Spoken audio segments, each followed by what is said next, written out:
Exode 20. Alors Dieu prononça toutes ces paroles en disant, un peu plus fort, il faut que les démons l'entendent, hein.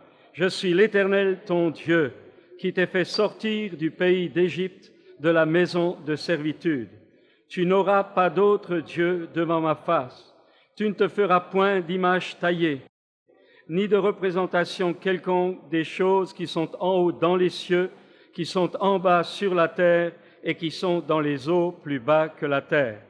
Tu ne te prosterneras point devant elles, et tu ne les serviras point, car moi, l'Éternel ton Dieu, je suis un Dieu jaloux, qui punit l'iniquité des pères sur les enfants, jusqu'à la 3e et la 4e génération de ceux qui me haïssent, et qui fait miséricorde jusqu'en 1000 générations à ceux qui m'aiment et qui gardent mes commandements.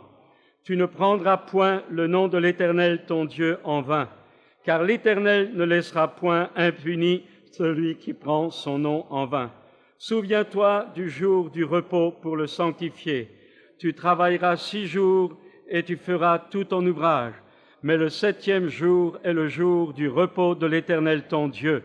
Tu ne feras aucun ouvrage, ni toi, ni ton fils, ni ta fille, ni ton serviteur, ni ta servante, ni ton bétail, ni l'étranger qui est dans tes portes. Car en 6 jours, l'Éternel a fait les cieux, la terre et la mer, et tout ce qui est contenu, et il s'est reposé le 7e jour. C'est pourquoi l'Éternel a béni le jour du repos et l'a sanctifié. Honore ton père et ta mère, afin que tes jours se prolongent dans le pays que l'Éternel ton Dieu te donne.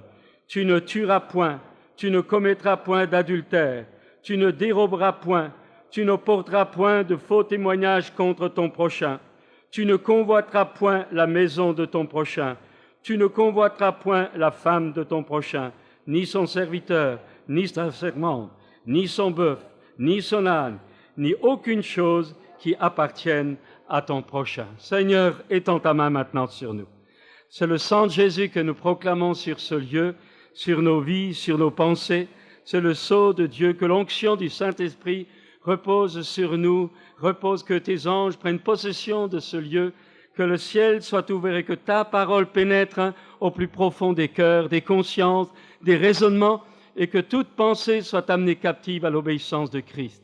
Donne-nous un cœur honnête, donne-nous un cœur droit, donne-nous un cœur réceptif à ta parole, que ce soit ta parole qui ce matin vienne, et nous voulons la recevoir dans le nom de Jésus. Amen. Pouvez vous asseoir. Il y a encore un texte qui... on va le laisser, c'est pas grave, c'est dans le livre du Deutéronome où il est question, tu ne feras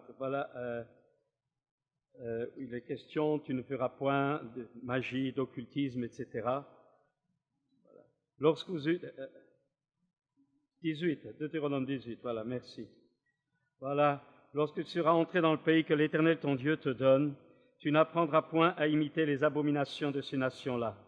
Qu'on ne trouve chez toi personne qui fasse passer son fils ou sa fille par le feu, personne qui exerce le métier de devin, d'astrologue, d'augure, de magicien, d'enchanteur, personne qui consulte ceux qui évoquent les esprits ou disent la bonne aventure, personne qui interroge les morts. Car quiconque fait ces choses est en abomination à l'Éternel, et c'est à cause de ces abominations que l'Éternel ton Dieu va chasser ces nations devant toi. Tu seras entièrement l'Éternel ton Dieu, car ces nations que tu chasseras écoutent les astrologues et les devins, mais à toi, l'Éternel ton Dieu ne le permet pas.